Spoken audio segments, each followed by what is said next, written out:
Sawing wood. In the heart of the forest, where sunlight filters through a canopy of ancient trees, our family's ambitious project began.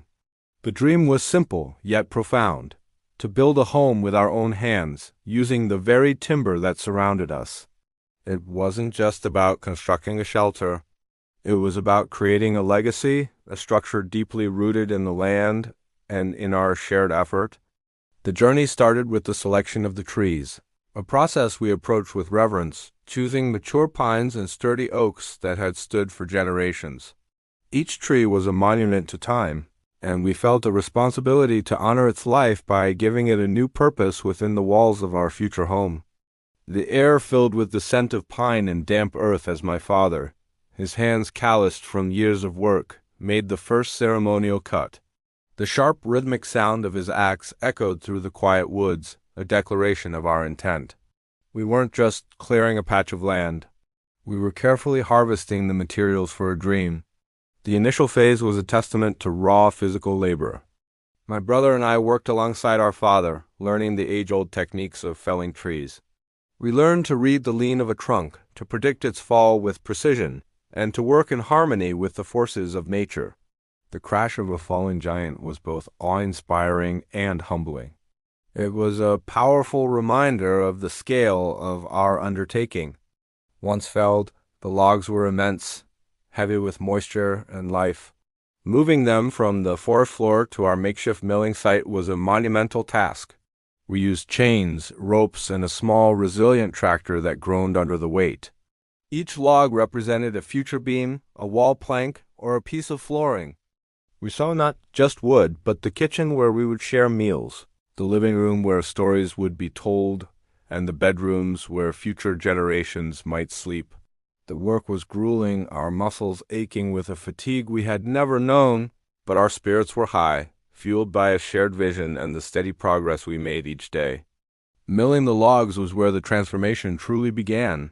We set up a portable sawmill, its engine roaring to life and breaking the forest's tranquility. The first pass of the blade through a massive pine log was a moment of revelation.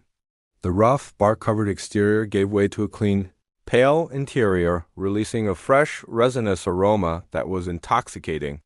Sawdust flew like golden snow, coating everything in a fine, fragrant powder.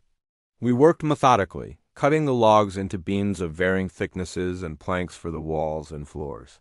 It was a dusty, noisy, and repetitive job, but deeply satisfying. We stacked the freshly cut lumber in neat piles, separated by spacers to allow air to circulate and the wood to season.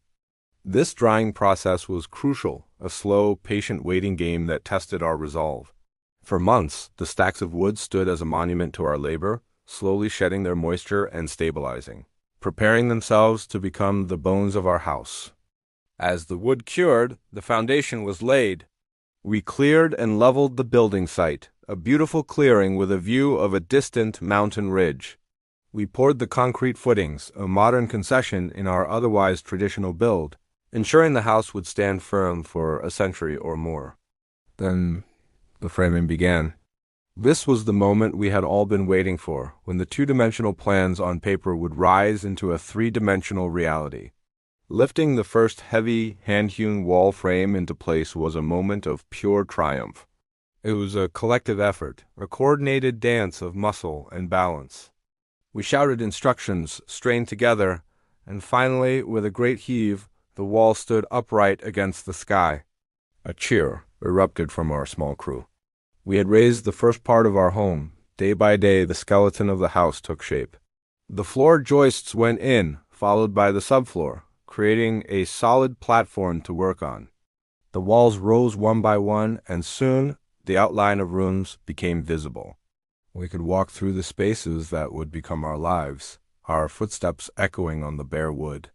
The house was no longer just an idea. It had a physical presence, a soul born from the forest in our hands. The final stages were a blur of focused activity. The roof trusses, assembled on the ground, were hoisted into place, and the sheathing was nailed down, finally enclosing the structure and protecting it from the elements. We installed the windows, each one framing a perfect view of the surrounding woods, bringing the outside in. The siding, made from the very planks we had milled, was carefully attached, its natural grain and warm tones blending seamlessly with the forest setting. Inside we laid the hardwood floors, their surfaces smooth and cool underfoot. Every nail hammered, every board cut, every joint fitted was a personal touch, a small piece of our family's story embedded into the very fabric of the house. As we applied the final coat of oil to the interior walls, bringing out the rich color of the wood, a profound sense of accomplishment washed over us. This was more than a house. It was a sanctuary built from dedication, a testament to family, and a home that would forever hold the spirit of the forest within its walls. Building a house.